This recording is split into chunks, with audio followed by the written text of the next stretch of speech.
이번 생에 내가 돈을 빌렸는데 안 갚았다? 다음 생에라도 갚을 수밖에 없습니다. 순진한 사람들 사기쳐서 그 돈을 자기가 꿀꺽 먹었다?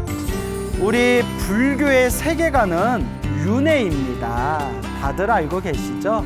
윤회, 수레바퀴론, 돌회. 수레바퀴와처럼 끊임없이 돌고 태어나고 죽고 또 돌고 태어나고 죽음을 반복하는 이 세상이 바로 윤회의 세계입니다. 이 윤회의 세계의 가장 핵심이 되는 그 추가 바로 업이라고 합니다. 자기 자신이 지은 업의 에너지에 의해서 끊임없이 이 윤회라는 세상을 돌고 돌게 됩니다. 그래서 우리 부처님의 경전을 보면 크게 6가지 세상으로 돌고 돈다고 합니다. 내가 지은 업보 따라 지옥, 악귀, 축생, 아슈라, 인간, 천상, 이 6가지 세상을 끊임없이 돌게 됩니다.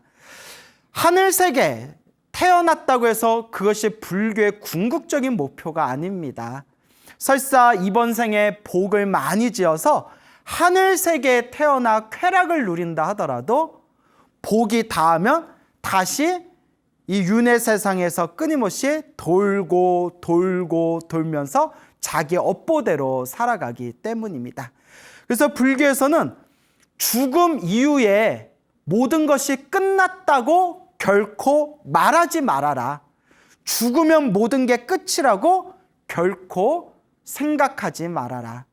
죽음 이후에 또 다른 삶이 펼쳐지고 살다 보면 또 죽음에 이르게 되고 죽은 뒤에는 또 다른 삶이 펼쳐지게 됩니다. 자기가 지은 업보대로 끊임없이 돌고 도는 거죠. 우리는 과거 전생에 무엇이었을까요? 그 다음 생에는 무엇으로 다시 태어날까요? 알 수가 없습니다. 완전한 깨달음을 얻은 거룩한 성자가 된다면 과거 전생에서부터 다음 생에 미래 세상까지 꿰뚫어 볼 수 있는 그런 지혜의 눈이 열린다고 하지만 사실 우리 평범한 중생들은 내가 바로 전생에 무엇이었는지 알 수도 없고 다음 생에 우리가 무엇이 될지 알 수도 없습니다. 물론 간혹 기도를 열심히 하거나 명상수행이나 참선수행을 열심히 하다가 마음이 일시적으로 마음의 의식이 맑아지면서 자기 자신의 전생을 보신 분들이 실제로 계시기는 합니다. 근데 그런 경우는 굉장히 특수적인 경우고 우리같이 평범한 사람들은 보편적으로 자신의 전생을 보기가 결코 쉬운 일은 아니죠. 그래서 이런 생각이 듭니다. 중생들이 다 자기 전생을 볼 줄 알고 지금 내가 다음 생에 무엇으로 태어날지를 알 수 있다면 아마 이번 생의 수많은 범죄와 이번 생의 수많은 나쁜 일들이 사라지게 될 텐데 전생을 보지 못하고 미래 세상을 알 수가 없으니까 그냥 이번 한 생만이 전부다라는 마음으로 자기가 지은 업을 자기가 받는다라는 것을 믿지 못하고 알지 못하고 지금 이 순간 어리석음에 휩싸여서 그렇게 나쁜 범죄와 나쁜 일을 저지르는 사람들이 많은 것 같습니다. 생각해 보십시오. 내가 지은 이 업보 따라서 좋은 일이면 좋은 일대로 나쁜 일이면 나쁜 일대로 내가 지었던 일로 인해서 그 결과를 내가 받게 될 것이다 라는 확고한 믿음과 지혜가 생긴다면 과연 우리가 지금 남을 속이고 남에게 나쁜 짓, 못된 짓을 하고 또한 다른 사람에게 과연 범죄를 저지를 수 있겠습니까? 내가 저지른 그 나쁜 일들이 언젠가 내가 받게 된다고 생각했을 때 우리는 지금 이번 생 살아가면서 더 말을 조심하게 되고 더 몸을 조심하게 되고 더 생각을 조심하게 되겠죠.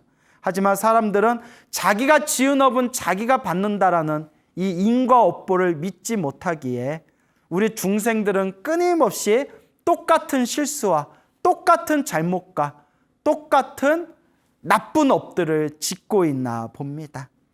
그래서 이와 같이 부처님의 가르침을 통해서 내가 지은 업은 반드시 내가 받는다. 내가 이번 생에 누군가에게 빚진 것이 이번 생에 끝나는 게 아니라 다음 생이라도 그 빚을 갚을 수밖에 없다라는 확신이 있으셔야 됩니다. 어느 할머니 불자님이 계셨는데 그렇게 할아버지 때문에 가슴에 상처받고 못이 박히고 그렇게 서름과 수많은 근심들이 있으셨다고 합니다. 그래서 할아버지 생각할 때마다 저 인간 때문에 내 인생 꼬였어. 저 인간 때문에 내 인생 꼬였어. 그래서 할머니께서 평생 꽈배기를 안 드셨다고 합니다. 꽈배기를 먹으려고 할 때마다 꼬여버린 자기 인생이 자꾸 생각이 나서 꽈배기조차 드시지 않으셨다고 합니다.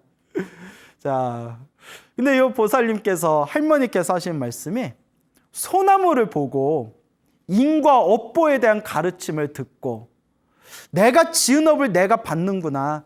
좋은 인연도 나쁜 인연도 우연으로 생긴 게 아니라 다 내가 지었던 인연법대로 펼쳐진 거구나. 저런 남편을 만나고 내가 저 남편 때문에 이렇게 내 인생이 꼬이고 괴로웠던 것도 어쩌면 내가 지은 빚이고 숙제고 업이었겠구나. 이번 생이라도 내가 잘 풀어야 되겠구나 라고 생각을 가지게 되면서 마음이 너무 편안해지셨다고 합니다. 너무 마음이 편안해지셨대요. 그래서 저한테 너무 감사합니다. 아주 감사합니다. 광우 스님 짱입니다 하면서 저한테 엄청 고마워하시더라고요. 그래서 그분이 이제 마지막에 하시는 말씀이 스님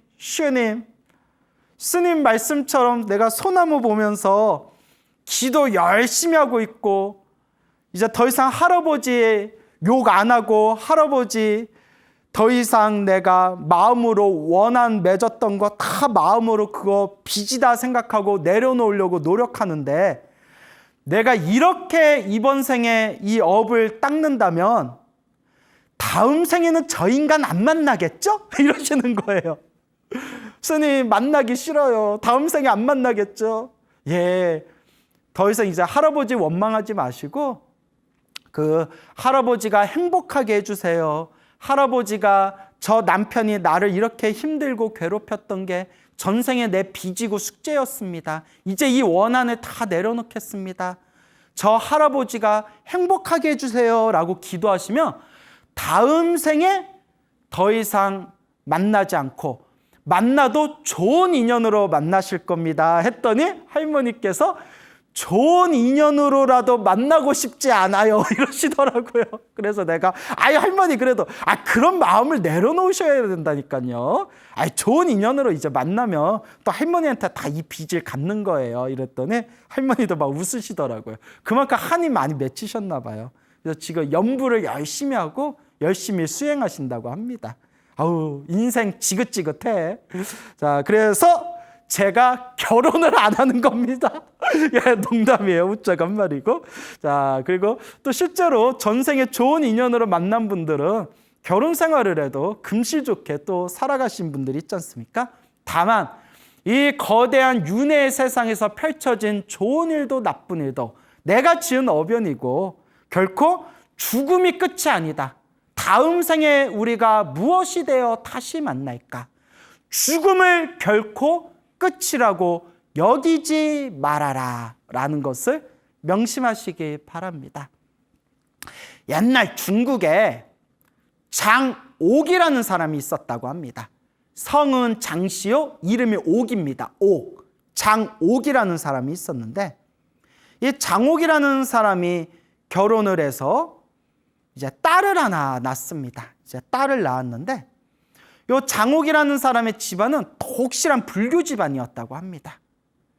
그래서 이 딸도 어렸을 때부터 엄마 따라서 아빠 따라서 아빠인 장옥을 따라서 절에 가서 스님들 법문도 듣고 부처님께 기도하는 방법도 배우고 그렇게 무럭무럭 자라게 됩니다.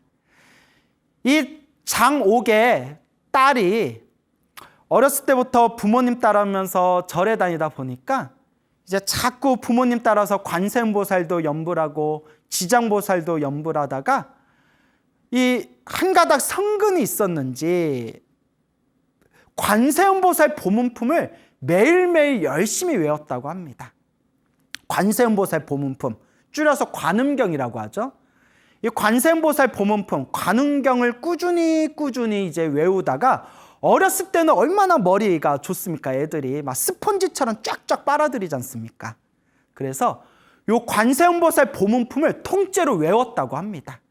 관세음보살 보문품을 통째로 외웠는데, 예. 자, 이 관세음보살 보문품을 매일매일 외우던 요 딸아이가 15살이 되었을 때, 15살이 되었을 때 갑자기 꽥 하고 자리에 자빠져가지고 쓰러져 버린 겁니다.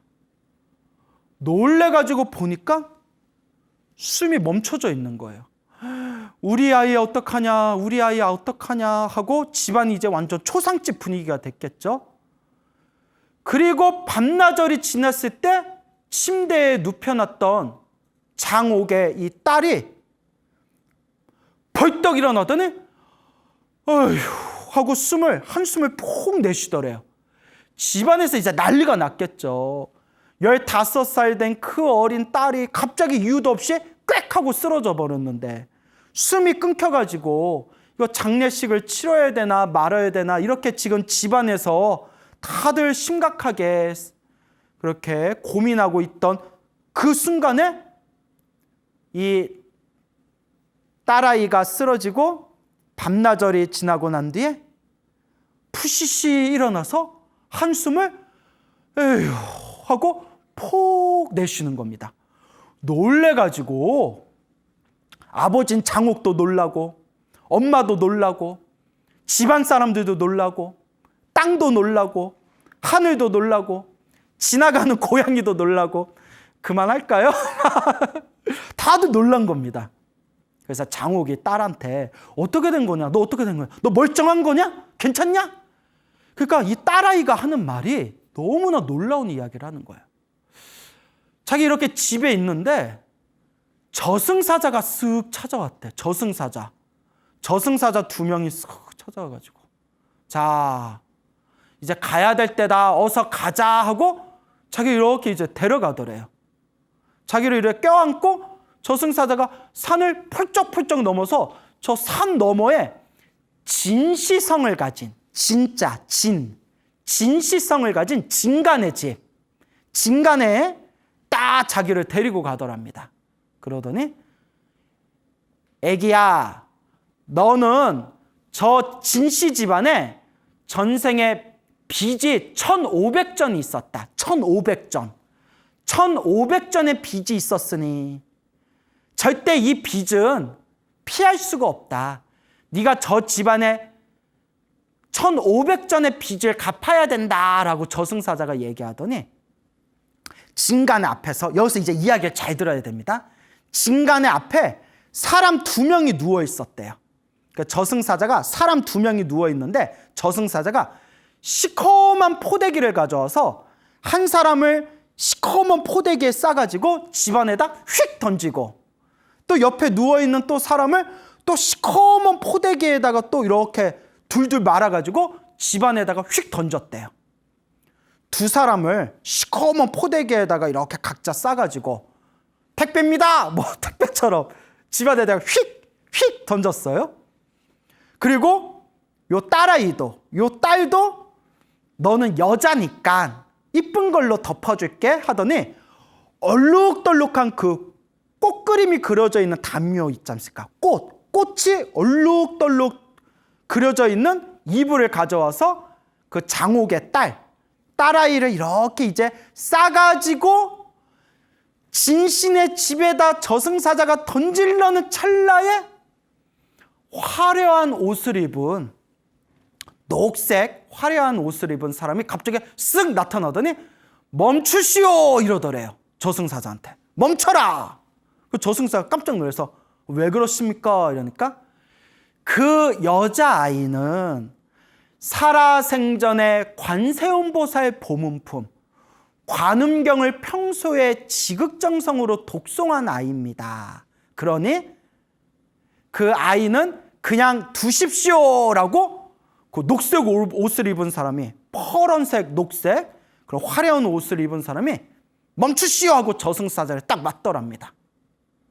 그 소리를 듣고 저승사자 깜짝 놀라면서 이 딸아이를 놓치면서 딸이 땅바닥에 딱 하고 부딪히면서 아야! 하고 깨어났더니 이게 다 한바탕 꿈이었다는 거예요. 한바탕 꿈.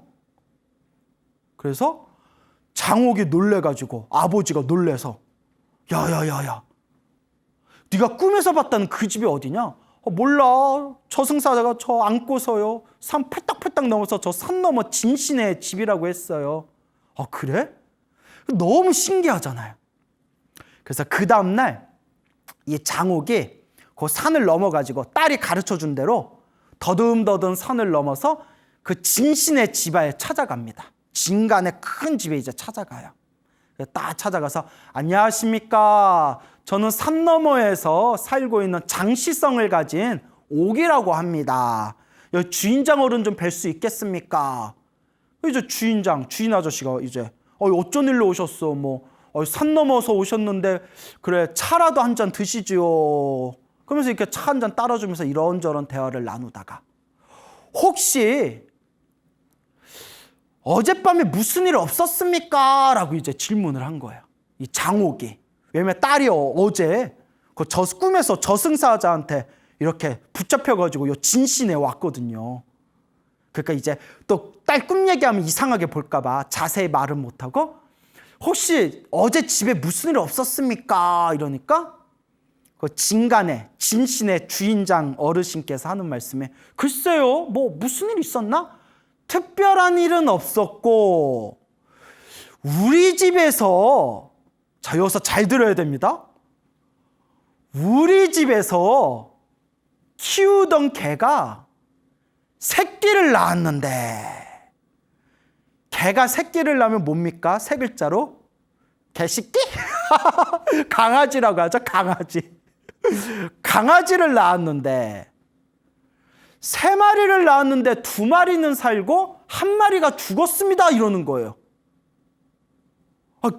조금만 자세히 설명해 주시겠습니까? 하니까 아니 우리 개가 강아지 3마리를 낳았는데 2마리는 시커먼 색깔이었고 1마리는 알록달록한 색깔의 얼룩이었는데 그 시커먼 색깔 강아지 2마리는 살고 예쁘게 생긴 얼룩덜룩한 요 강아지는 그냥 태어나자마자 바로 죽어버렸습니다.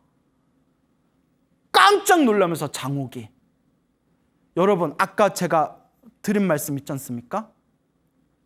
장옥이 자기가 진신의 집안 앞에 가니까 사람 2명이 누워 있었는데 저승사자가 시커먼 이불에 싸가지고 한 사람 던지고 또 시커먼 이불에 또 싸서 2번째 사람 던지더니 자기한테는 너는 예쁜 걸로 줄게 하면서 꽃이 그려져 있는 얼룩덜룩한 담요를 이 딸아이한테 덮어서 던지려는 찰나에 노색 옷을 입은 사람이 나타나서 멈추시오.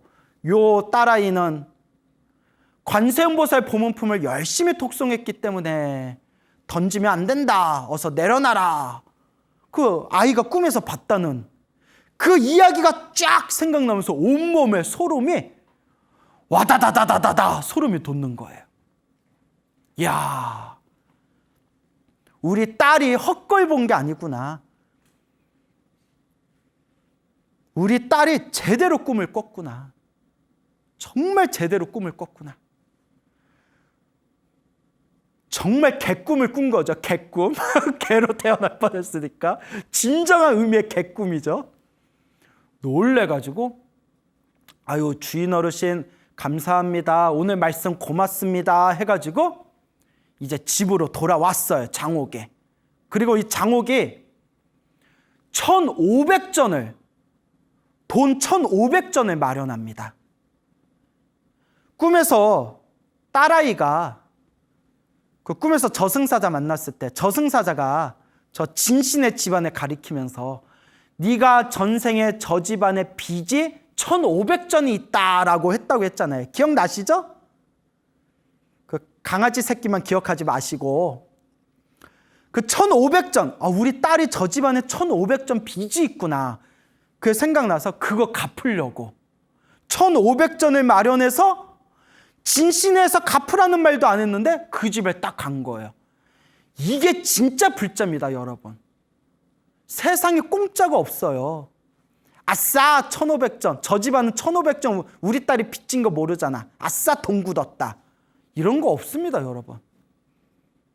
여러분, 불교는 철저히 인과 업보, 철저히 인연법의 세계입니다. 이번 생에 내가 돈을 빌렸는데 안 갚았다? 다음 생에라도 갚을 수밖에 없습니다.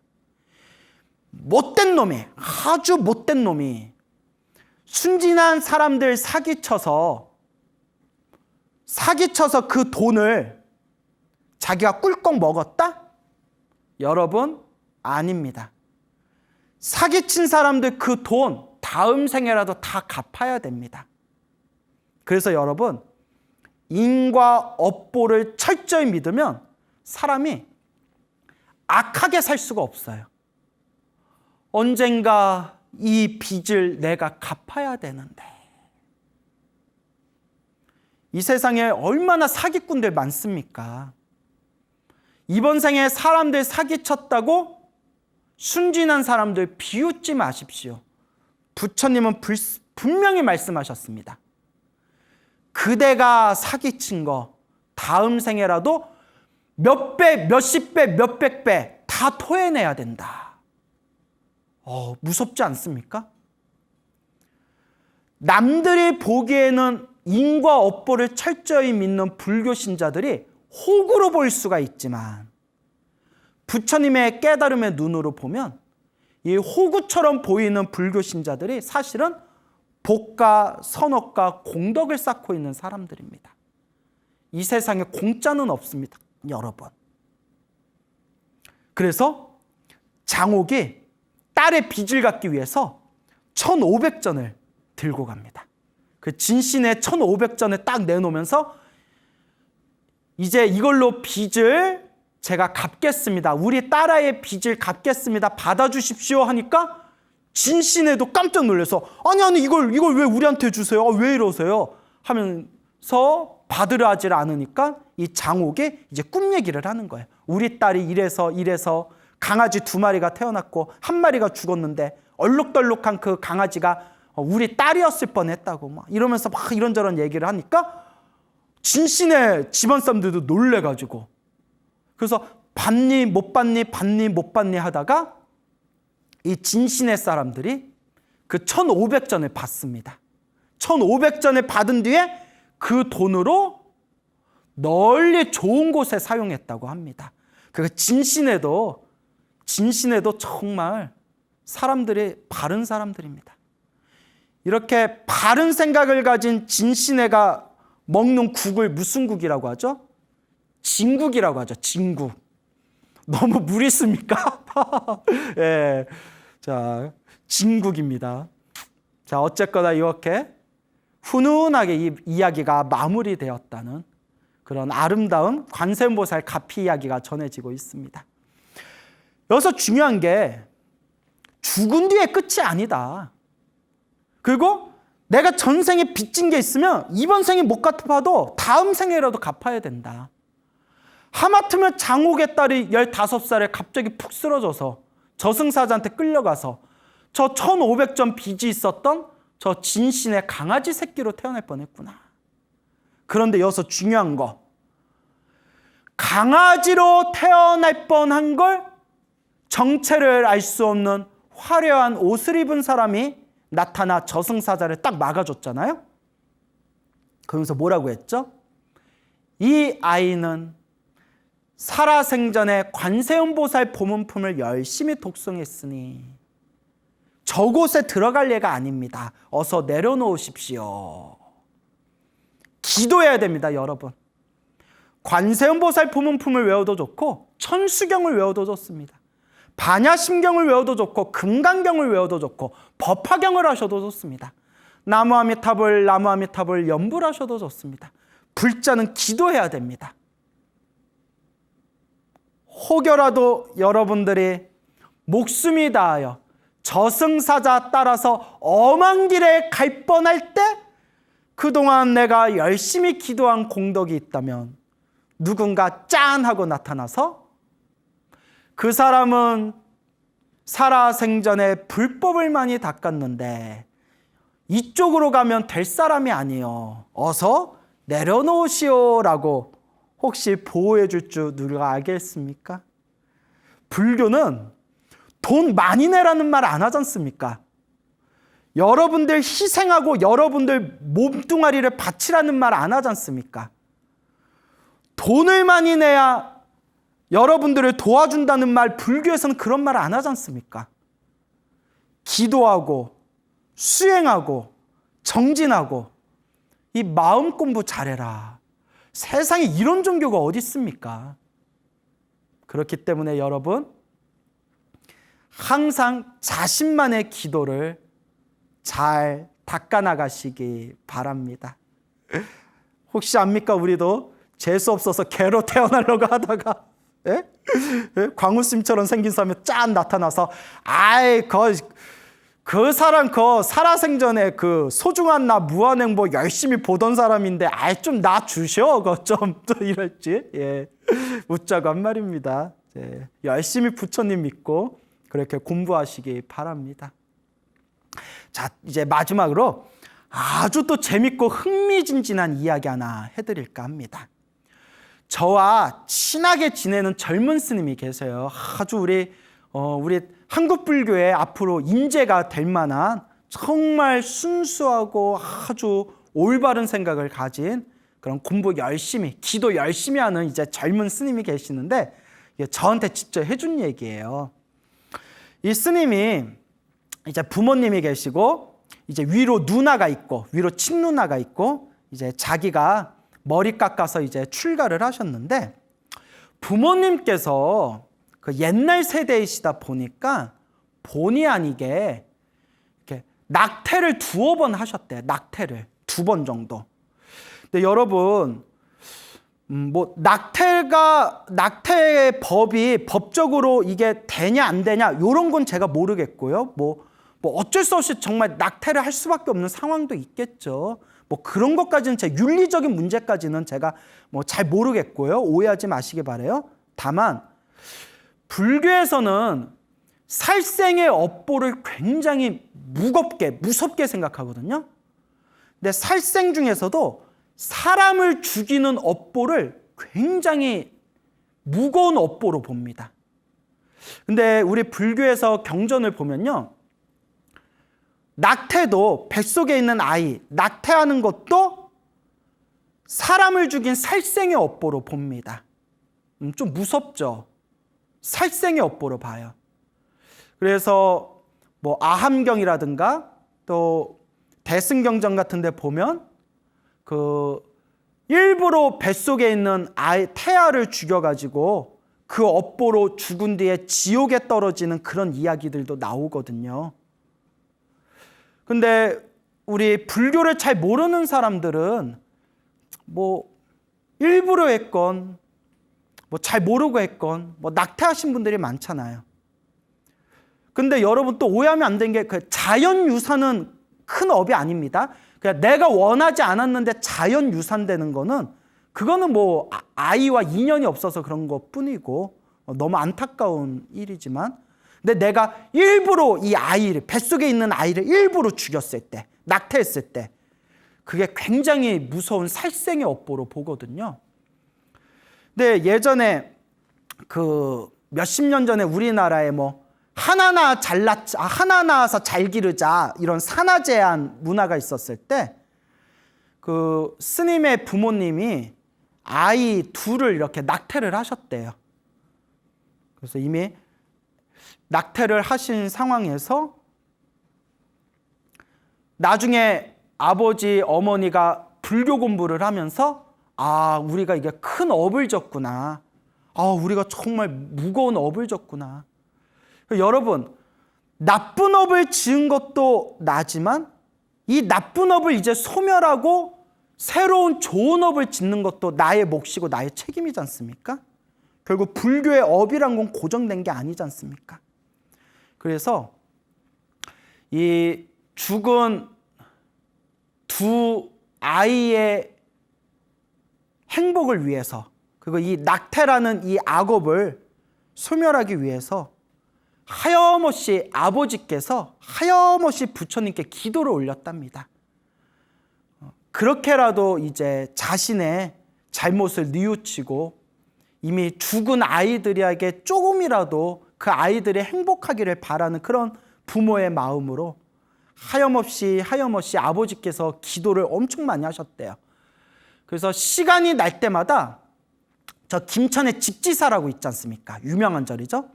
김천 직지사에 가서 시간 날 때마다 항상 기도하시고 시간이 없으면 매일매일 집에서라도 매일 간절하게 기도를 하셨답니다. 그렇게 이제 열심히 기도를 하셨는데, 이 기도가 끝날 때쯤 됐을 때 100일 기도를 올렸는데 100일 기도가 끝날 때쯤 됐을 때 꿈에, 생생한 꿈에 그 퍼런 두건을 쓰신 분이 이렇게 나타나셔서 자기를 부르더니 이렇게 표창장을 주시더래요. 표창장, 상장을 딱 주시더라 합니다. 그래서 상장을 딱 받고 사람들이 와 하고 이렇게 박수치는, 그러면서 잠에서 딱 깼는데 이상하다. 그런데 나중에 그 지장전 있지 않습니까? 지장전을 이렇게 들어갔는데 지장보살의 얼굴 보고 깜짝 놀랐다는 거예요. 눈치채셨죠? 그 꿈에서 파란색 두건을 쓰신 그 선생님이, 표창장 주신 선생님이 얼굴이 그 지장보살님 불상의 얼굴하고 똑같이 생겼더래요. 깜짝 놀래가지고, 아, 지장보살님이 나 기도 열심히 한다고 꿈에서 나 칭찬해 주셨나 보구나, 이제 이런 생각이 들더랍니다. 그렇게 100일 기도를 지극정성으로 열심히 이제 기도를 마치시고 난 뒤에 또 중요한 내용입니다. 이제 아버지께서 어머니하고 이제 100일 기도 마치고 회양 잘하고 이렇게 절에 지나가는 길에 저기 작은 암자가 있었대. 암자. 산에 작은 암자가 있었는데 그 지나가는 길에 암자에 잠깐 멈춰가지고 대웅전에 인사드리러 들어갔대요. 여기 법당에 온 김에 부처님께 그래도 삼배라도 드리자. 그래서 이제 대웅전 법당에 들어가서 삼배를 드리는데 이렇게 신발을 벗고 그 대돌 위에 신발을 벗고 그 암자에, 작은 암자에 대웅전에 딱 들어가서 이렇게 삼배를 정성스럽게 했대요. 부처님, 저희 100일 기도 잘 마쳤습니다. 부처님, 앞으로 부처님 은혜 갚으면서 더 열심히 살아가겠습니다. 더 이렇게 이제 삼배를 했는데, 여러분 절에 다니신 분들 알지만 부처님한테 삼배하는데 뭐 몇 분 안 걸리잖아요. 이렇게 삼배 이렇게 올리고 나서 법당에서 딱 나오는데 그 짧은 시간에, 그 짧은 순간에, 이럴 때 자, 광고 보고 시작하겠습니다. 보통 다른 프로그램에서 이러잖아요. 자, 광고 보고 시작하겠습니다. 보통 이러죠. 궁금하죠? 저 소름이 끼쳐가지고. 신발 안에 참새 2마리가 죽어 있더래요. 참새 2마리가. 자그만 참새 2마리가 죽어서 신발 안에 딱 있더래요. 그 짧은 순간에 대웅전에 신발 벗고 들어가서 부처님한테 삼배 올리고, 그거 뭐 몇 분 걸리지 않잖아요. 뭐 5분도 안 걸리잖아요. 인사드리고 딱 나오는데 신발 안에 참새 2마리가 딱 죽어서 그 안에 있더랍니다. 놀래가지고, 아니 참새가 어떻게, 살아있는 것도 아니고 죽은 참새가 어떻게 신발 안에 딱 이렇게 죽어서 안에 들어가 있냐고요. 2마리가. 야, 별일이다. 그래서 어쨌건 이 참새를 잘 걷어서 이렇게 잘 묻어줬대요. 어쨌거나 불자니까. 불교 신자 아닌 사람들은 아싸 오늘 참새 튀김 막 이럴 수도 있죠. 근데 이제 불자니까 이제 잘 이렇게 묻어줬대요. 그 집에 와서 잠을 잤는데 아버지 꿈에 막 소름 끼쳐. 아버지 꿈에 어린 여자의 2명이 딱 나타났대요. 어린 소녀가 예쁘장하게 생긴 소녀, 여자 2명이 딱 나타났는데 환한 미소를 지으면서 저희를 좋은 곳으로, 아버지 저희를 좋은 곳으로 제도해 주셔서 너무 감사드립니다 하고 인사를 하더래요. 여자의 2명이.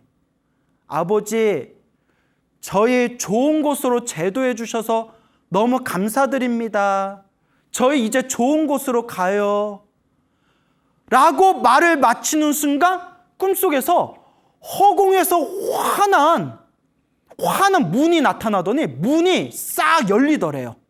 하늘의 문이 열리면서 그 문 사이에서 환한 광명이 나오는데 그 여자의 둘이 저희 이제 좋은 곳으로 가요 하고 이렇게 인사하면서 그 하늘 위에 뚫린 환한 문 안으로 싹 사라지더랍니다.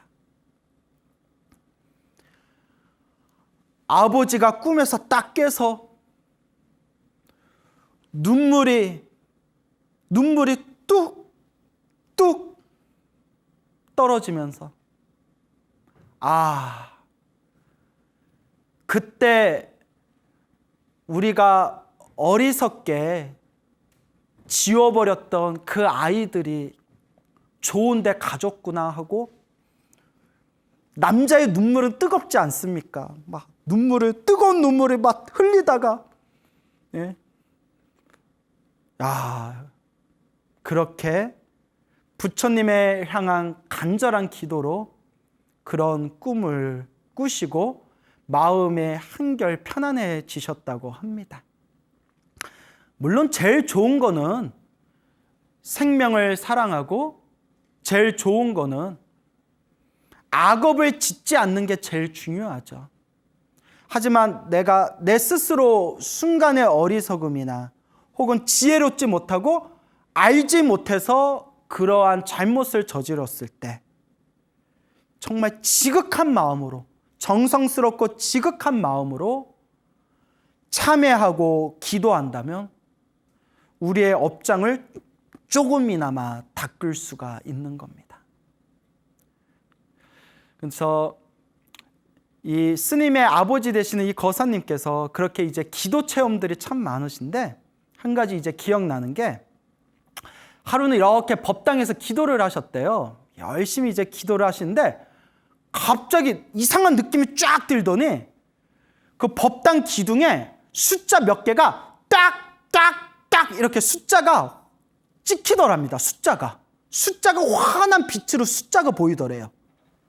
놀래가지고 눈을 비볐는데, 내가 헛걸 보나? 눈을 비볐는데 숫자가 그대로 이렇게 찍혀 있더래요. 옆에 같이 기도하는 사람들 이렇게 보니까 다른 사람들 눈에는 안 보이고 자기 눈에만 보이는 거예요. 뭘까요, 여러분? 로또? 로또 번호? 그래서 그 숫자를 잘 기억을 했답니다. 기도 중에 그 환한 빛으로 숫자가 보여서. 거사님이 이제 얼마 후에 그 건설 있으니까 건축 공사, 큰 그 공사 입찰을 하게 되셨대. 입찰. 근데 워낙에 경쟁이 심해가지고 거의 좀 포기하셨대요. 굉장히 큰 건축 공사라서, 건설 공사라서 너무 경쟁 회사들이 너무나 경쟁이 심해가지고 마음으로는 좀 비운 상태에서 이게 입찰에다가, 제가 잘 몰라서 그런데 입찰할 때 뭐 이렇게 숫자 번호 적는 게 있다면서요. 그때 그 기도하다가 기둥에 보였던 숫자가 생각이 났대요. 그래서 그 숫자를 적었대요. 뭐 어차피 뭐 됐지 안 됐지 뭐 어차피 포기했으니까, 너무나 힘든 상황이라서 반쯤 포기하고 마음을 비운 상태에서 법당에서 봤던 숫자를 그대로 적어놨는데, 이미 눈치채셨죠? 기적같이 입찰이 돼가지고 그 엄청난 건설 공사를 따내셨다고 합니다. 그 후로도 아버지가 엄청난 그런 기도 체험을 하셨는데 뭐 이루 다 말할 수 없는, 그래서 아버지께서 항상 지금도 평생 부처님 은혜 갚는 마음으로 지금도 열심히 기도하고 계신다고 합니다. 그런 훌륭하신 아버지와 그런 훌륭하신 부모님의 유전자를 받아서 그런지 이 젊은 스님도 정말 기도 열심히 하고, 키도 크고 또 얼굴이 잘생겼어요. 놀라지 마세요. 나보다 잘생겼어. 좀 그러기가 쉽지 않잖아요. 그렇죠, 여러분? 나보다 잘생기기가 쉽지 않은데 나보다 잘생겼어. 기분 나빠. 웃자고 한 말입니다. 자, 근데 이제 마지막으로 에피소드 하나만 더 말씀드리자면, 이 스님의 누나가 있는데 이 스님의 누나가, 친누나가 독실한 기독교 신자였대요. 독실한 골수 기독교 신자였는데 어렸을 때부터 누나가 충격받을까 봐 누나한테 출가한다라고 말 안 하고 집을 나와서 머리를 깎고 스님이 됐는데, 어느 날부턴가 이 친누나가 자꾸 부모님한테 걔 어디 갔어? 자꾸 남동생 걔 어디 갔어? 걔 진짜 지금 공부하고 있는 거 맞아? 부모님이 그랬대요. 아, 왜 그래? 왜 갑자기 그런데? 왜 갑자기 그렇게 찾아? 근데 친누나가 그렇게 어렸을 때부터 교회 다니시던 골수 기독교인이셨는데 큰 누나가 하는 말이, 자꾸 꿈에서 동생이 머리 깎고 절에 있는 게 자꾸 보여 이러더래요. 돗자리 펴야 돼. 이 정도면 돗자리 펴야 되죠. 그 부모님도 놀래가지고, 아니야 걔가 뭘 머리 깎고 절에 있어. 아니야, 네가 잡꿈이야, 잡꿈. 아니지, 아니야. 이상하다. 한두 번도 아니고 자꾸 꿈에서 머리 깎고 절에 있는 게 자꾸 보여. 아니야 이랬대요. 그런데 이제 나중에는 이제 솔직하게 말했는데, 결론만 말씀드리면 그 친누나가 지금은 가장 열심히 신행생활하는 열렬한 불교 신자가 됐대요. 정말 열심히 기도하고 정말 열심히 봉사하고 아주 훌륭한 불교 신자가 됐다고 합니다. 그래서 너무나 재밌다 이렇게 이야기를 들었습니다. 여러분, 죽음 이후는 결코 끝이 아닙니다. 내가 지은 업대로 내가 받으면서 살아갈 수밖에 없는 윤회의 세상입니다. 이 윤회의 세상에서 벗어나는 것은 모든 번뇌를 소멸하고 마음을 깨닫는 길밖에 없습니다. 그리고 이 윤회 세상에서 살아가면서 우리 중생들이 행복하게 살고 싶다면 결국 복과 선업과 공덕을 쌓아가는 바로 이 수행만이 우리를 진정한 행복으로 이끌어줄 수 있습니다. 꼭 명심하시기 바랍니다. 부처님 당시에 있었던 일입니다. 부처님 당시에 어느 부유한 귀족 가문에 그런 청년이 있었습니다. 이 청년이 머리를 깎고 출가를 했는데, 이 귀족 가문에 머리를 깎고 출가하신 젊은 스님의 법명이 띠싸 스님입니다. 띠싸라는 이름을 가진 스님이셨습니다.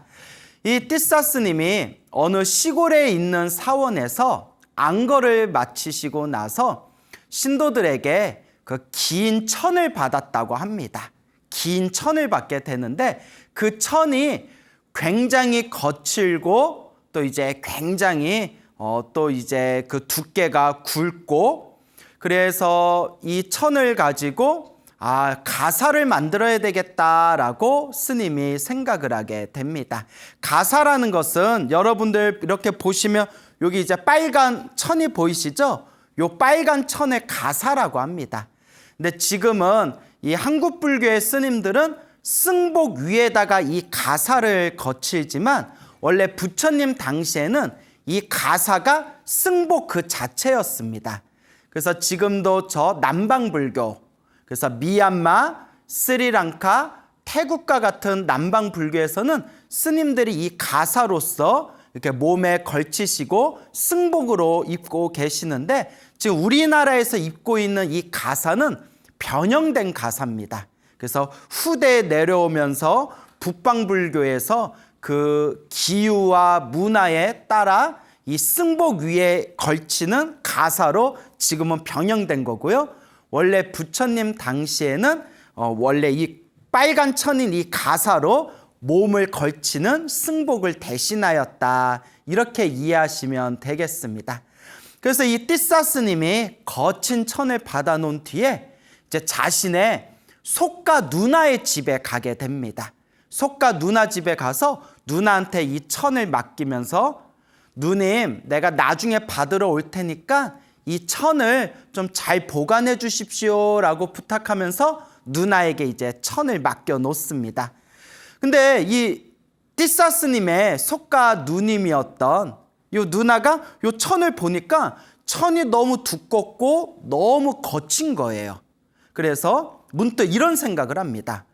아니, 저 띠사 스님, 속가에 있을 때 나의 남동생이었던 띠사 스님은 어렸을 때부터 좋은 것만 입고 좋은 것만 먹고 입었기 때문에 이렇게 거친 천으로 가사를 한다면 이거는 우리 띠사 스님에 맞지가 않다. 내가 좀 고운 천으로 바꿔야 되겠다라고 생각이 들어서 띠사 스님이 맡겨놓은 그 거친 천을 실을 하나하나 다시 뽑았대요.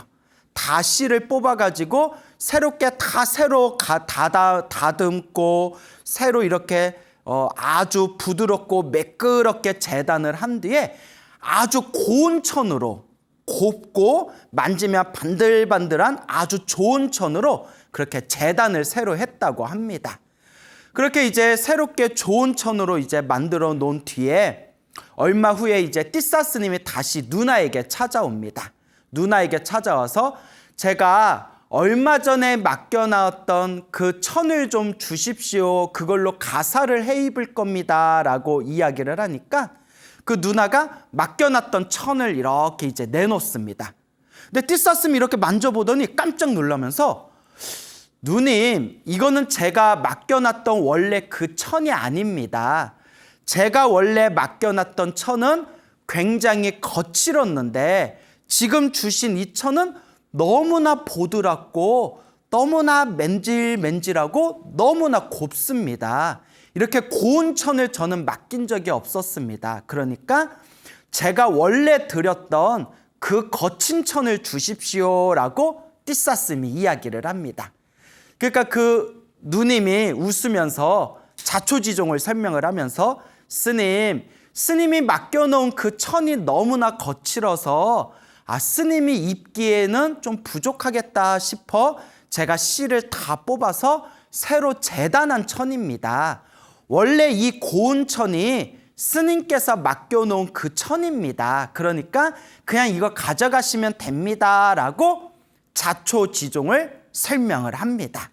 그러니까 이제 띠사 스님이 그 고운 천을 가지고 사찰로 와서 그 고운 천으로 이렇게 이제 가사를 하게 됩니다. 가사를 만들었는데 이렇게 가사를 만들고 보니까 천이 너무 곱고 옷에 딱 붙는 게 너무 그 가사가 마음에 들었답니다. 그래서 띠사 스님이 그 가사를 차곡차곡 잘 접어가지고 이제 그 선반 위에다 이렇게 올려놓으면서 내일부터 이 가사를 입어야지. 가사가 너무 마음에 든다. 어쩜 이렇게 가사가 보드랍고 내 몸에 쫙 하고 맞을까. 그러면서 띠사 스님이 너무 좋아서 어쩔 줄을 몰라 했다고 합니다. 그래서 내일부터 이 가사를 입어야지. 마치 어린아이들이 운동화 새로 선물 받으면 내일부터 이 운동화 신고 뛰어놀아야지. 그런 이제 순수하고 그런 부푼 마음을 가지고 이제 가사를 선반에다 올려놓고 잠에 들었는데 이게 또 무슨 전생의 업보가 있었는지 그만 낮에 먹었던 음식에 급체를 해가지고 잠을 주무시다가 그만 고통 속에 몸부림치다가 갑자기 숨이 끊기게 됩니다. 띠사 스님이 그 급체 때문에 갑자기 숨이 끊기게 됩니다. 그러니까 이 띠사 스님이 갑자기 죽어버리니까 다른 스님들도 그 다음날 아침에 다들 당황을 했겠죠. 그런데 띠사 스님이 죽으면서 그 죽는 그 순간에도 새로 만든 가사에 대한 강렬한 집착심 때문에 죽자마자 그 새로 만든 가사에서 살고 있는 이로 태어났다고 합니다. 이. 여러분 벼룩 같은 이 있지 않습니까? 이로 태어났대요. 이렇게 꼬물꼬물 이렇게 살을 기어다니면서 동물이나 사람의 피를 빨아먹는 이가 있지 않습니까? 그러니까 가사에 사는 벌레로 태어난 거예요. 왜 가사에 태어나는 벌레로 태어났냐? 죽기 직전에 새로 만든 가사에 대한 강렬한 집착심에 의해서 죽자마자 그 업식이, 그 업보의 식이 자연스럽게 가사에 대한 집착심으로 가사에서 살고 있는 이로 태어나게 된 겁니다. 이제 같이 살고 있는 스님들은 그 상황을 모르고 일단 우리 띠사 스님의 시신을 잘 수습해서 이제 화장을 해가지고 다비식을 잘 치르게 됩니다. 그리고 원래 부처님의 법도는 스님은 이제 처자식이 없지 않습니까? 그래서 스님이 세상을 떠나게 되면 그 부처님의 법도는 그 스님이 살아생전에 쓰시던 그 물건을 스님들 법도에 맞춰서 스님들이 서로 나눠 갖게 됩니다. 서로 이렇게 공평하게 배분을 하게 되거든요.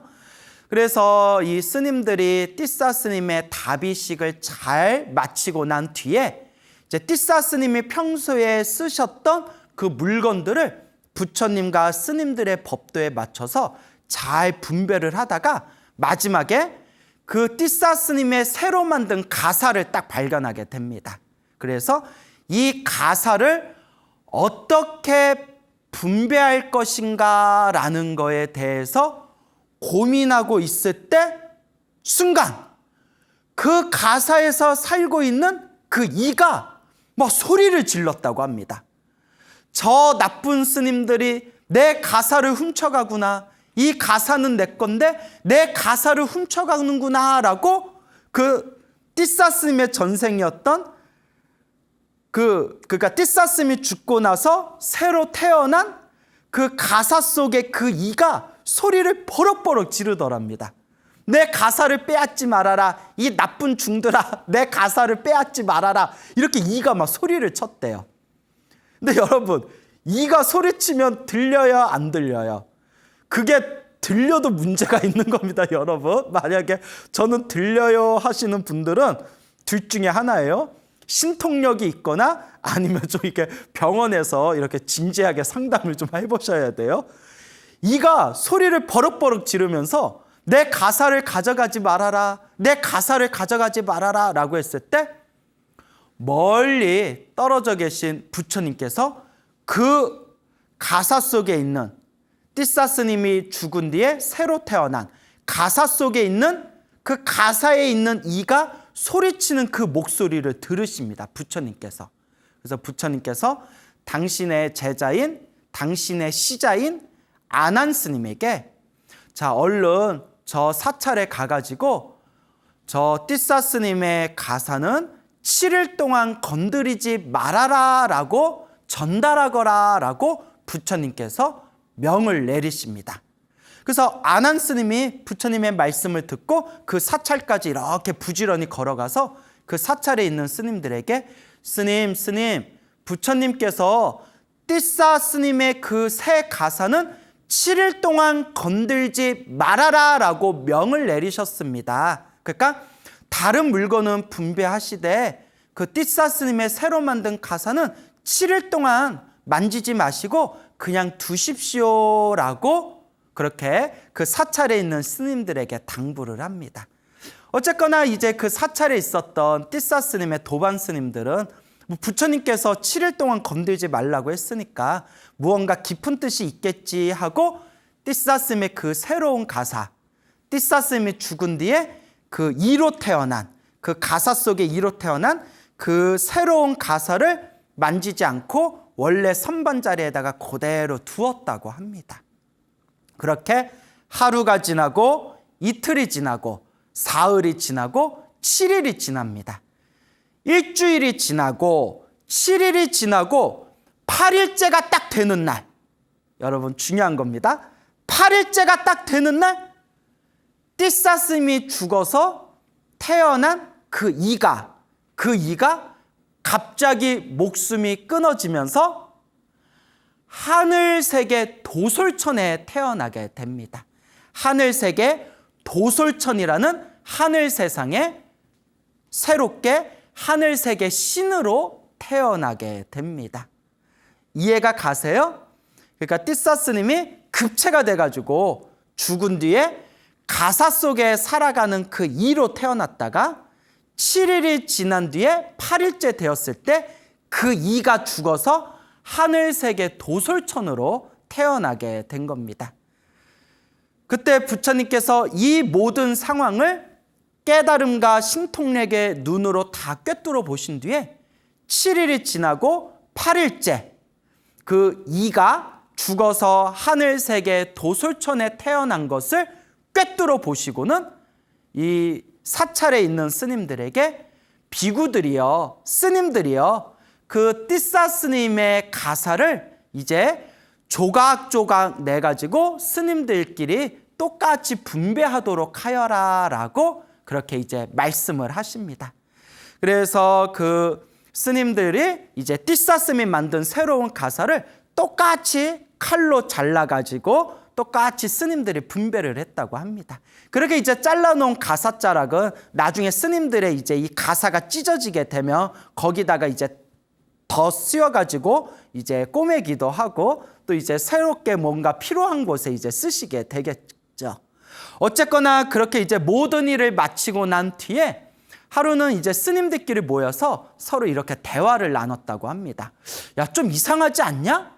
왜 부처님께서는 띠사 스님의 다른 물건은 똑같이 분배하라고 말씀해 놓고 왜 띠사 스님의 그 새로 만든 가사만큼은 7일 동안 만지지 말고 7일이 지나고 난 뒤에 부처님께서 자, 이제는 띠사 스님의 가사를 스님들끼리 똑같이 잘라서 분배하시오라고 왜 그렇게 말씀하셨을까? 야, 좀 이상하지 않냐? 서로 그렇게 이제 대화를 나눴다고 합니다.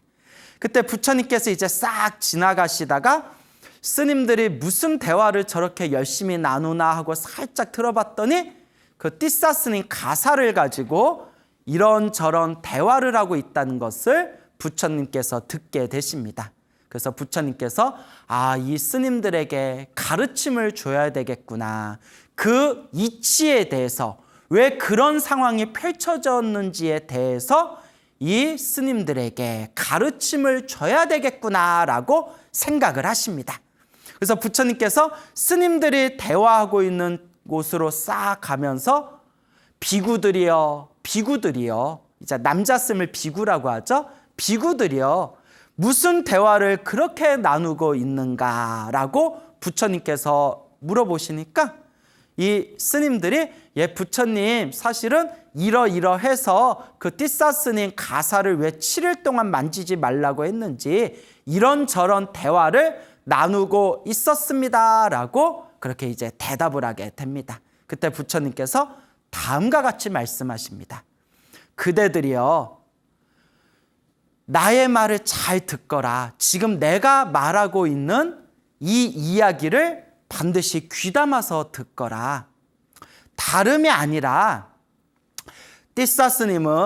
띠사는 갑자기 체해가지고 한밤중에 목숨을 잃게 되었는데 숨이 끊어지는 그 순간에도 새로 만든 가사에 대한 강렬한 집착 때문에 그 가사 속에 살고 있는 이로 태어나게 되었다. 그 이로 태어나서 자신의 새로운 가사에 대해서 집착심을 일으키고 있었는데 그때 띠사 스님의 답의식을 마치고 난 뒤에 스님들이 띠사 스님의 물품을 분배하는 과정에서 띠사 스님의 새로운 가사를 분배하려고 할 때 그 가사 속에 살고 있었던 이가 만지지 말아라, 내 것을 건드리지 말아라, 이 나쁜 스님들아, 내 가사를 훔쳐가지 말아라 라고 그렇게 소리를 지르고 있었다. 그리고 만약 그대들이 이 띠사 스님의 가사를 서로 분배하게 되었다면 그때 이 이는, 가사 속에 살고 있었던 이 이는 수행하는 스님들에 대한 아주 강력한 분노심을 일으키면서 다음 세상에 지옥에 떨어지는 업을 지을 뻔했다. 스님들에 대한 아주 강렬한, 아주 강력한 분노심, 화를 일으키면서 이가 죽었을 때 다음 생에 지옥으로 떨어질 뻔했다. 그래서 가사 속에 살고 있는 이가, 그러니까 전생의 띠싸였던 가사 속에 살고 있는 이 이가 청정하게 수행하는 스님들에 대해서 화를 내지 않고 분노심을 일으키는 그 악업을 짓는 것을 막기 위해서 일주일 동안 그 가사를 스님들이 만지지 못하게 한 것이다. 그럴 때 스님들이 다음과 같이 질문을 합니다.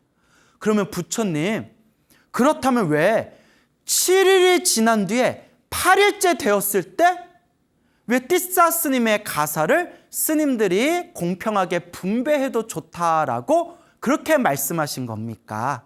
그때 부처님께서 말씀하시기를 띠싸 스님이 죽을 때 한순간에 그 가사에 대한 강렬한 집착으로 비록 그 가사에 살고 있는 이로 태어났지만 7일이 지나고 난 뒤에 그 이의 목숨이 다하게 되었고, 이의 목숨이 다하면서 자연스럽게 그 가사에 집착하던 강렬한 그 집착에 대한 업도 사라지면서 띠싸라는 스님으로 살고 있을 때 그래도 수행을 열심히 했기 때문에 죽은 뒤에 바로 하늘세계 도솔천에 태어나게 된 것이다.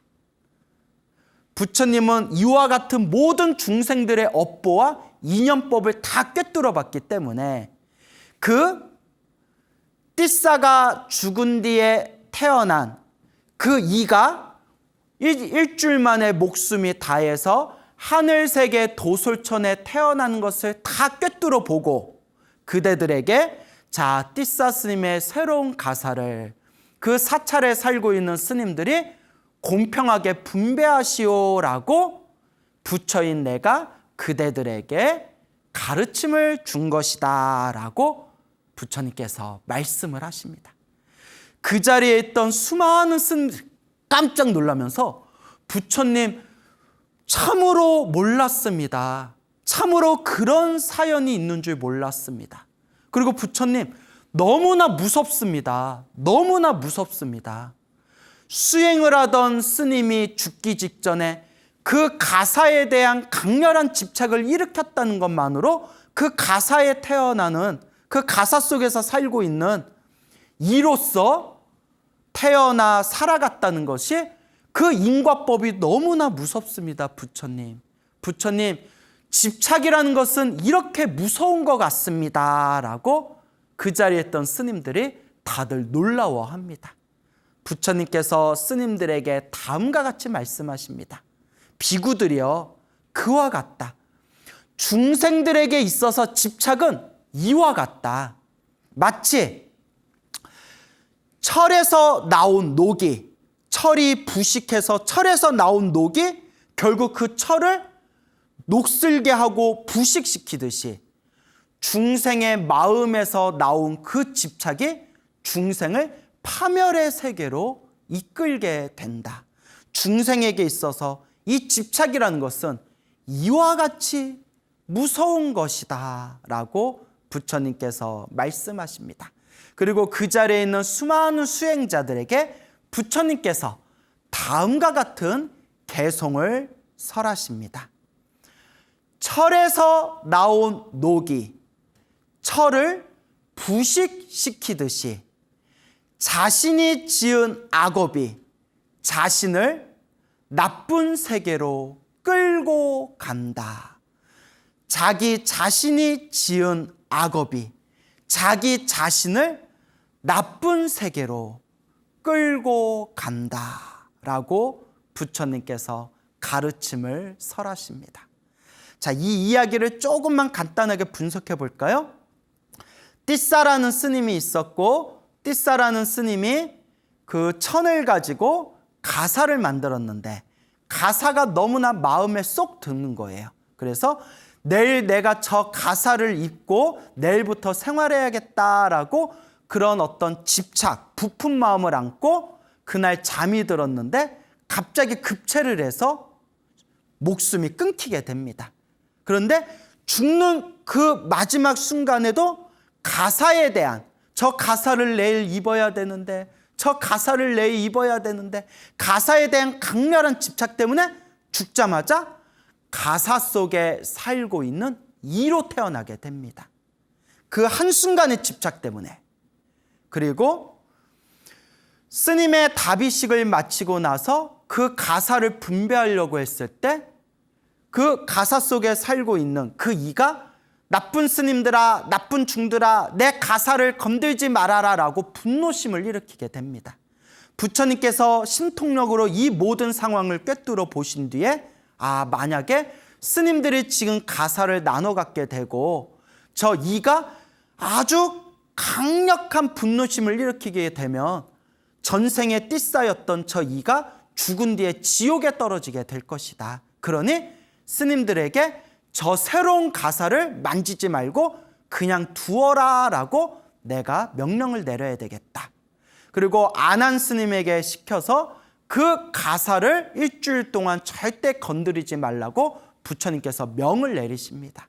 그리고 7일이 지난 뒤에 8일째 되었을 때 그 한순간의 강렬한 집착으로 가사 속에 이로 태어났던 그 이의 업이 닿으면서 그 이는 목숨이 끊기게 되고 자연스럽게 띠싸 스님이었을 때 그래도 수행을 했던 그 공덕의 힘으로 어디에 태어나게 되었다? 하늘세계 도솔천 신으로 태어나게 되었다. 그 부처님께서는 이와 같은 모든 상황을 다 꿰뚫어 보시고 스님들에게 이제는 가사를 서로 분배해도 좋다라고 말씀을 하시게 된 겁니다.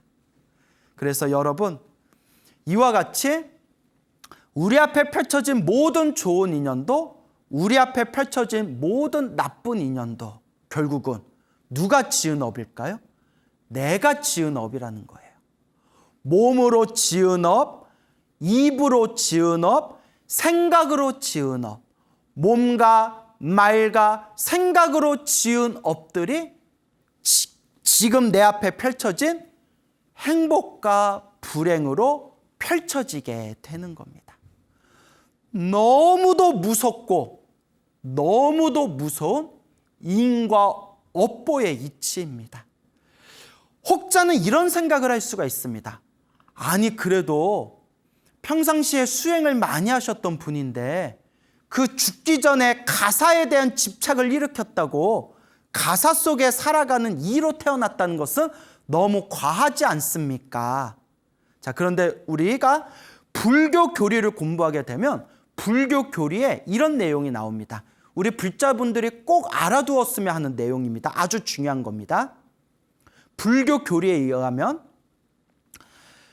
중생이 죽을 때 다음 생을 결정하게 되지 않습니까?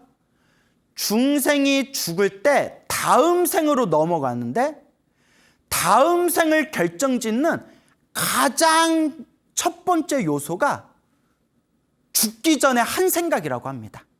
죽기 전에 한 생각. 그 죽기 전에 어떤 한 생각을 일으켰냐에 따라서 다음 생으로 넘어가는데 가장 큰 영향을 미친다고 합니다.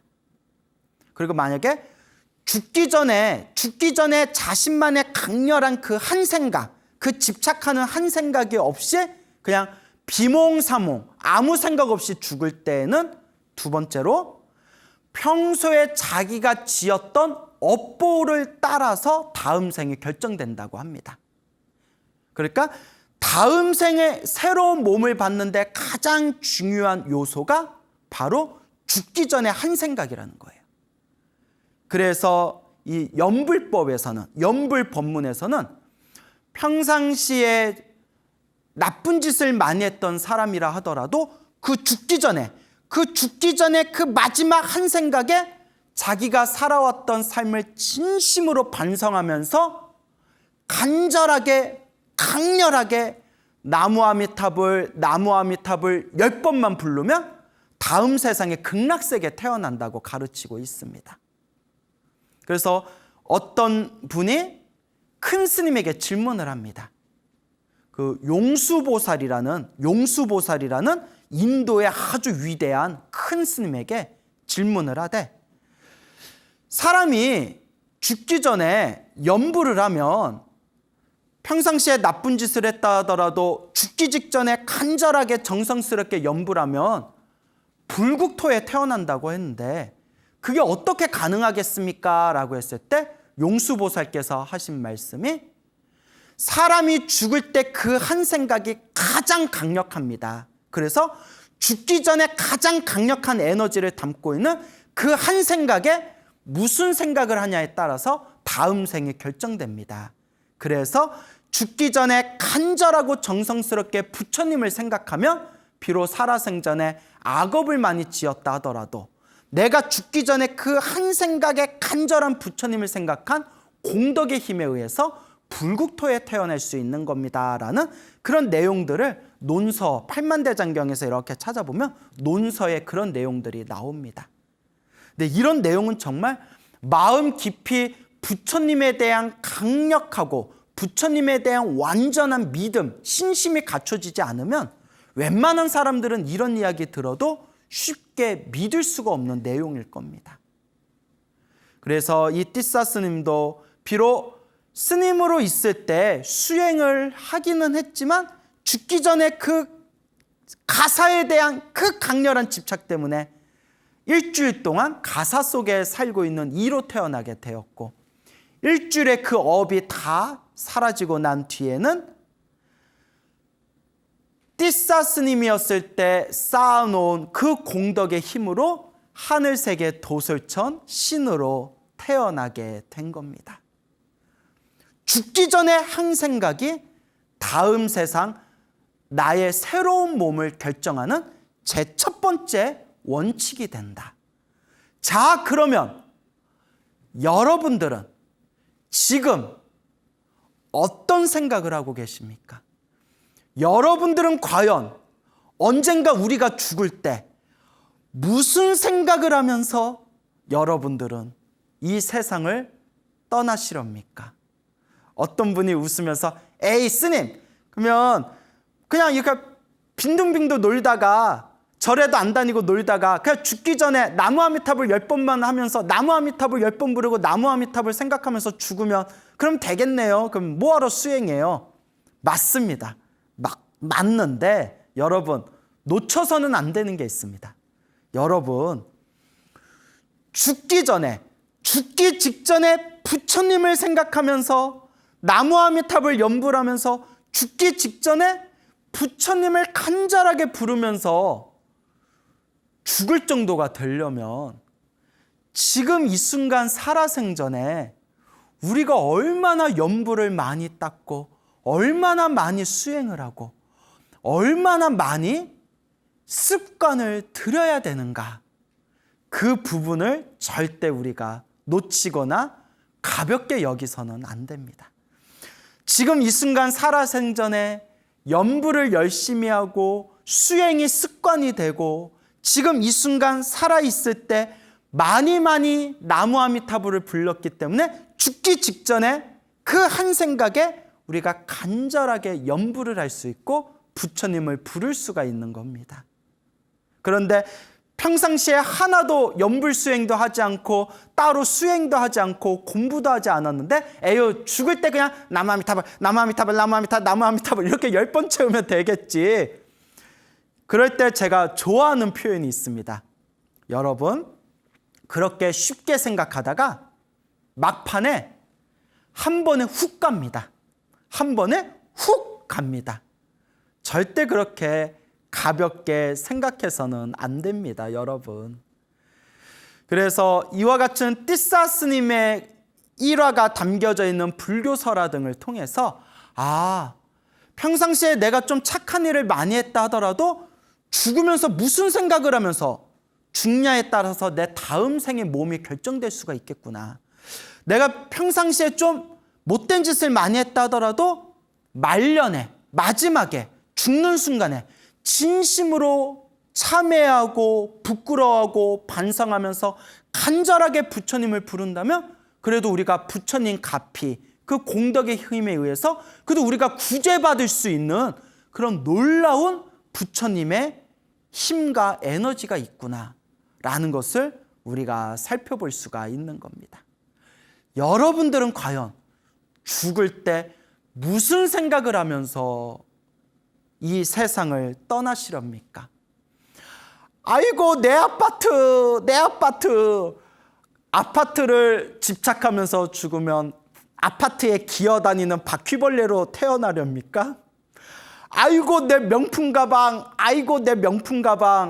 그렇게 집착하면서 죽다가 명품 가방에 붙어있는 좀벌레로 태어나시렵니까? 아이고, 내 부동산. 그러면 부동산에 집착하면서 만약에 세상을 떠나신 분들은 다음 상에 맛동산으로 태어나시렵니까? 이거는 제가 말해놓고 너무 무리수였던 것 같습니다. 어떤 분이 이제 우스개로 저는 광우스님 생각하면서 죽을래요 이래가지고 제가 죽을 때 광우스님을 생각하면서 죽으면 광우스님 뱃속에 기생충으로 태어날 수 있다고 했더니 막 짜증을 내시더라고요. 그러니까 죽을 때 저 생각하면서 죽으면 안 됩니다, 여러분. 그럼 무엇으로 태어나야 되느냐? 여러분이 죽기 전에 한 생각이 다음 생을 결정짓는데 가장 큰 영향을 미친다. 결국 우리 불자는 죽을 때 부처님을 생각하면서 부처님의 가르침을 생각하면서 이 세상을 떠날 때 가장 온전한 불자로서의 그 다음 생을 우리가 밟아 나아갈 수 있는 겁니다. 정말 쉬운 일이 아닙니다. 정말 쉬운 일이 아닙니다. 지금 한 번이라도 더 나무아미타불 연부를 하시고 지금 한 번이라도 더 부처님을 향해서 기도하고 더 내 마음을 수행하고 닦을 때 우리는 그 죽는 순간에도 마음의 흔들림이 없이 간절하게 부처님과 부처님의 가르침을 되새기면서 이 세상을 떠날 수가 있는 겁니다. 띠싸 스님 같이 석가모니 부처님 아래에서 석가모니 부처님을 직접 모시고 수행을 했던 띠싸 스님조차도 갑자기 급체를 해서 죽을 때 그 마지막 한순간에도 그 자기가 새로 만든 가사에 대한 집착을 내려놓지 못하고 그 가사에 태어난 그 가사 속에서 살아가는 이로 살아가고 그렇게 이로써 일주일 동안의 삶을 이루었다는 것에 대해서 우리들은 진지하게 무서움과 고민과 그리고 뼈저린 자기 자신의 반성이 필요한 겁니다. 저는 이 이야기를 처음 보고 나서 너무나 무서워가지고 저도 모르게 흠칫했어요. 정말 마지막 한 생각에 우리가 무슨 생각을 하면서 죽는다는 것이 다음 생에 이와 같이 내가 새로운 몸을 받는데 큰 영향을 미친단 말인가. 참으로 무섭고도 참으로 무서운 일이다라고 생각을 했습니다. 그나마 띠싸 스님은 이로 태어났지만 한 생각의 집착 때문에 이로 태어났지만 스님이었을 때 수행한 공덕의 힘이 있어서 딱 일주일만 이로 살다가 8일째 되었을 때에는 이로 태어난 업이 다 소멸하고 하늘세계 도솔천 천신으로 태어나게 된 겁니다. 하지만 우리가 띠싸 스님만큼 수행을 많이 했겠습니까? 띠싸 스님만큼 공덕을 많이 지었겠습니까?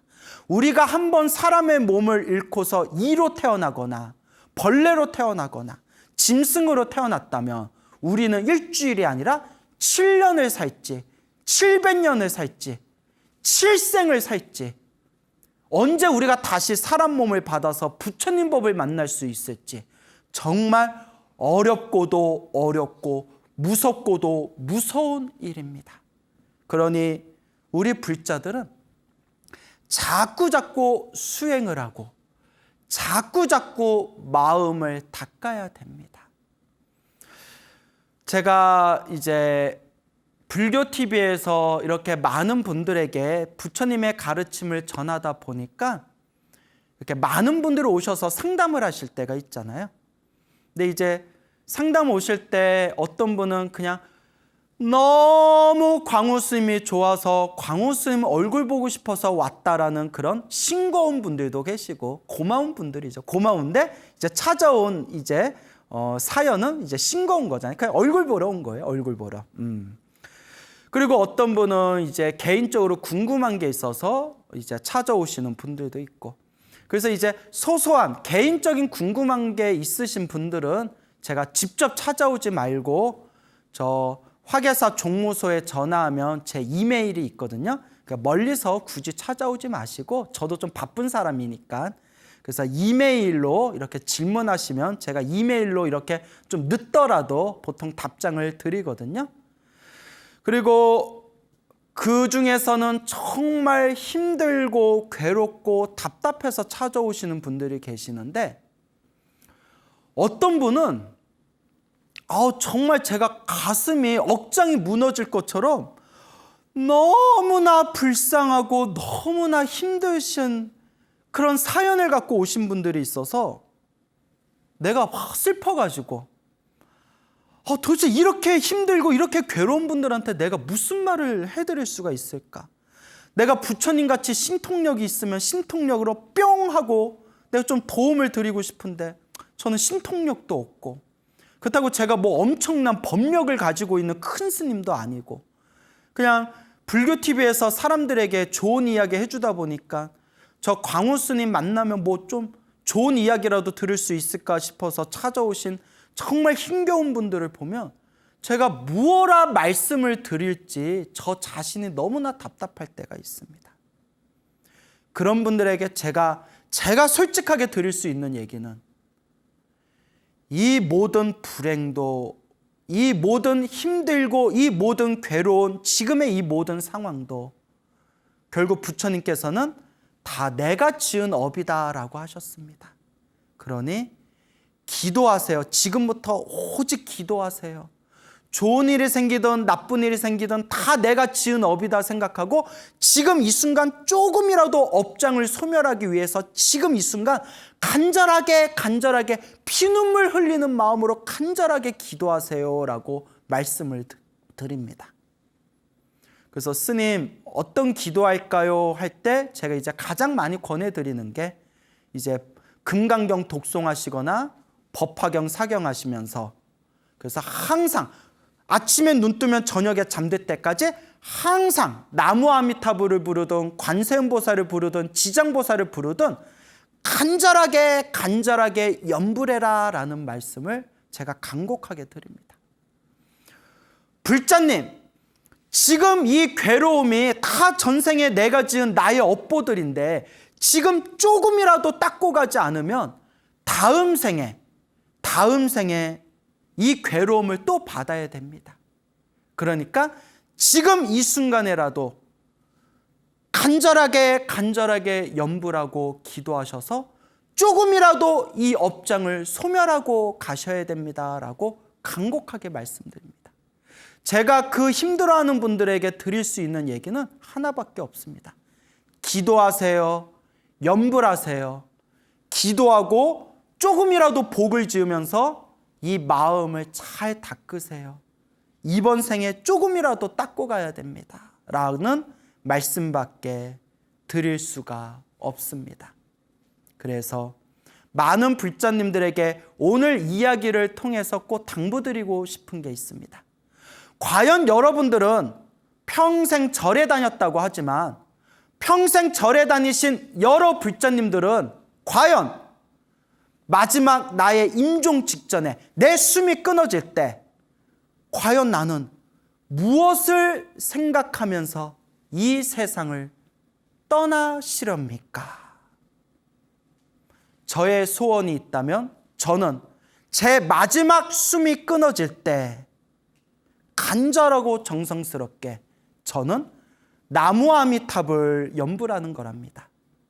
여러분들께서도 이번 생에 지금 살아있을 때 조금이라도 더 열심히 수행하고 염불하시면서 마지막 우리 숨 끊어지는 그 마지막 순간에 부처님을 생각하고 부처님의 법을 되새기면서 맑고 깨끗한 정신으로 이 세상 아름답게 회양하시길 바랍니다.